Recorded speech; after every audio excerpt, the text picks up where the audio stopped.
This video is brought to you by Honestly Clean Carpets. In this video, we are going to show you how we clean Oriental rugs off-site. We're not going to spend a lot of time going over the background on the individual carpets we're cleaning. For instance, the country that they were made in, the time or the years that the carpets were constructed, the type of construction, or the fabric in the carpet. But we're going to go through more of a general overview of the different kinds of procedures that we use depending upon the conditions in the carpet. There is no standard or one way to clean an area rug. Depending upon the condition of the area rug, the construction, the type of fabric, the age, and the conditions present in the carpet, we will use very different techniques in these situations. The general principles, though, remain the same. We will use cleaning agents, heat, agitation, and time to clean the area rugs. Area rugs can be cleaned both on-site or brought back to the plant. Purists will tell you that they can only be cleaned back at the plant. The techniques that one uses on off-site cleaning are more thorough, and different kinds of techniques can be used, as we will show you in this video. Studies have shown that 80% of materials that are in carpets can best be removed through either vacuuming or some kind of other process. So I'm going to show you various tools we have here to help remove material from carpets before we wet clean them. Now we're going to use the rug beater, and we're going to beat the carpet. So what we have here is we have the carpet upside down. Okay, so here's the rolled over little piece. We have grates, okay, that are against the floor here, and the concept is that the agitation from the machine agitates the carpets upside down and beats out the grounded dirt that's been there for any number of years. So what we do is we get the machine set up.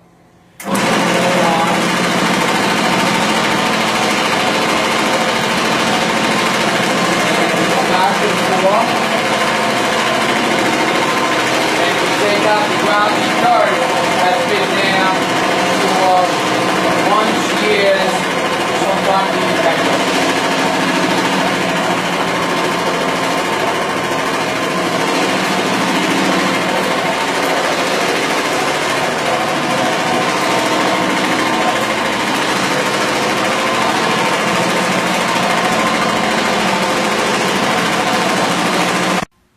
Okay, so we're done beating the carpet. That carpet was a highly soiled carpet in a major traffic area, and we'll take a peek at what came out of the carpet. So we'll pull up the grate, and as you can see, that's really pretty significant. So this is actually what came out of the carpet. So if we come and we actually boom it up a little bit, you can see actually very, very significant. So obviously not every carpet's going to come out with this kind of soil out of it, but that's pretty significant, and the advantage of using a carpet beater on all types of carpets. An excellent tool to use for dry soil removal would be this pile lifter. It's a 67-pound vacuum cleaner with a nice soft nylon brush, and it's pretty intense, and it really does a great job at soil removal. Really full, so you have to keep a firm grip on the carpet.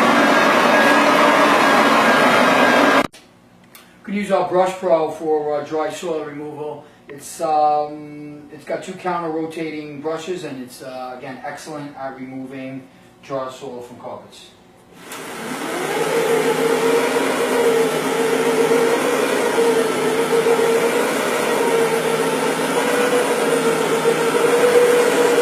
A major concern when cleaning wool carpets is bleeding or dye migration, which is actually the movement of dye from one color of the carpet to another color of the carpet. So one needs to be really concerned before starting a carpet to make sure that that won't occur. So there's three different ways that you can go about testing it.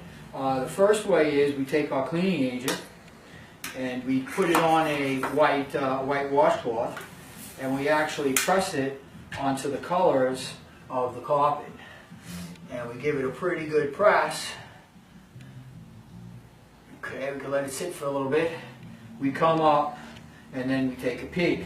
We could actually, if we want, take a little magnifying glass here and really get in and look for it. And quite frankly, we're not seeing any, so we're pretty happy about that. So that's something that we do a quick test. And actually here, if you take a peek, we actually have some Q-tips that have been sitting in here for, well, probably about a half an hour right now. And we put our cleaning agent on the Q-tips. And again, what we're doing is we put it on a whole bunch of the different colors that we suspect may bleed.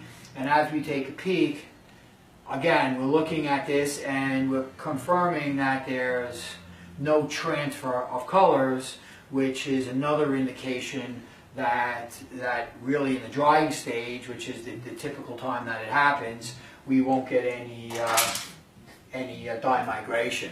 The third and most extensive way is really something that we had overnight.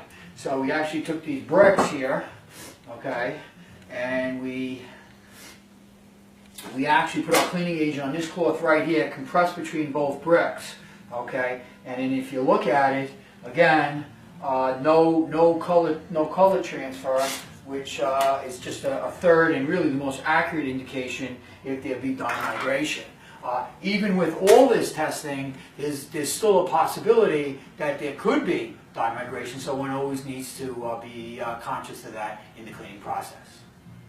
So when we do that, we do see a little bit of a transfer, which always gets one concerned that we can have some dye migration and really bleeding or running of colors, and typically it happens in the drying stage.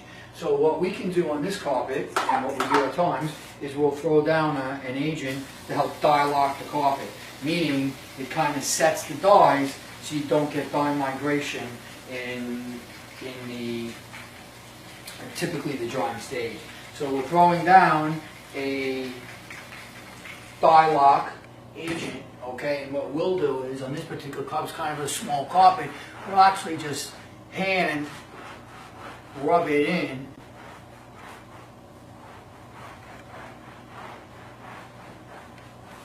Now we're going to put our cleaning agent on the area rug. Cleaning agents we use are non-toxic, biodegradable, safe for us to use, safe for children, pets, adults to lay on, and that's not an issue. So what we're going to do is we're going to apply the cleaning agent to the whole carpet here, and we'll continue and do this.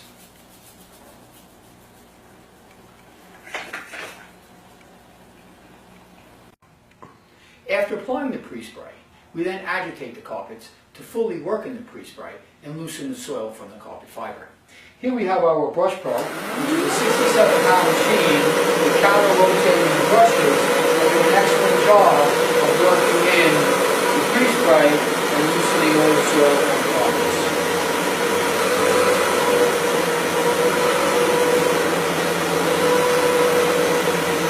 This is a typical kind of extraction that one can use in cleaning carpets wall to wall and also areas.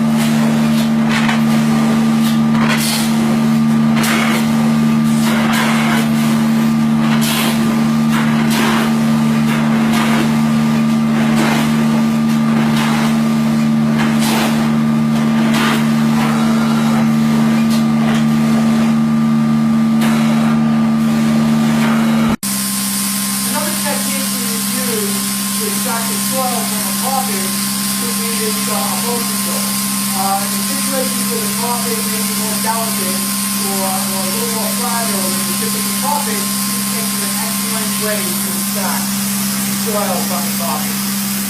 So the water comes into the soil, hits the carpet, and extracts the soil and rinses out the carpet. Once we're finished cleaning the carpet, we then want to dry the carpets as fast as possible. So a technique that we use, one technique is to use these air movers. So once we're done, we set up the air movers, which typically increase the drying time significantly. The concept is that right over the carpet fibers, it's 100% saturated, the fan blows it off the carpet fiber, it continues to release. So this will take drying time from really many hours to really just a couple hours, 2-3 hours.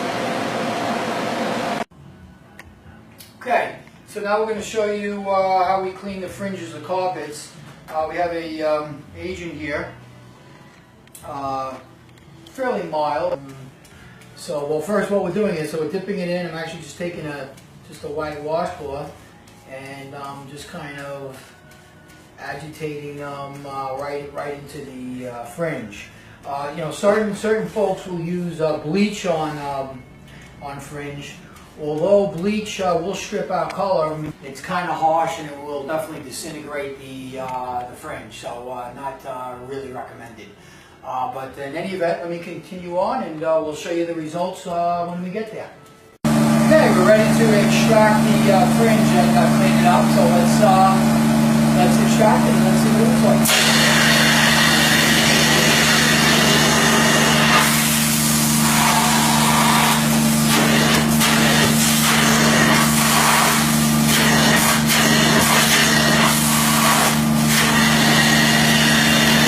Got a little leak at that. The difference between where I stopped right here and the part that's been cleaned is definitely a color change there.